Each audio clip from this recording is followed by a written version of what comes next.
এক গ্রামে ছিল এক অসহায় মা আর তার ছোট ছেলে রাহুল। মা অসুস্থ, কাজ করতে পারে না। রাহুলই ছোট, কাজ করে দুজনের পেট চালায়। রাহুল, তুমি স্কুলে যাও না কেন? মা অসুস্থ কাকা, উনার ওষুধ আর ভাতের টাকাই জোগাড় করতে পারি না।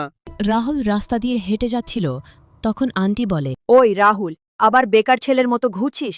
তোর তো কোনো ভবিষ্যৎ নেই। রাহুল চুপচাপ চলে যায়। রাহুল, আমার জন্য এত কষ্ট করিস না বাবা। তুমি শুধু ভালো হয়ে যাও মা, আমি একদিন অনেক বড় হব।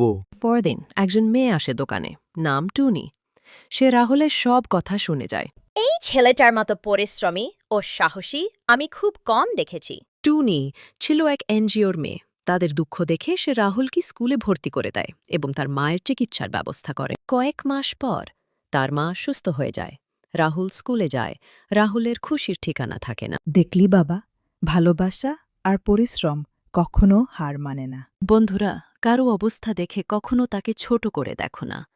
ভালোবাসা আর সহানুভূতি দিয়ে অনেক জীবন বদলে দেওয়া যায়।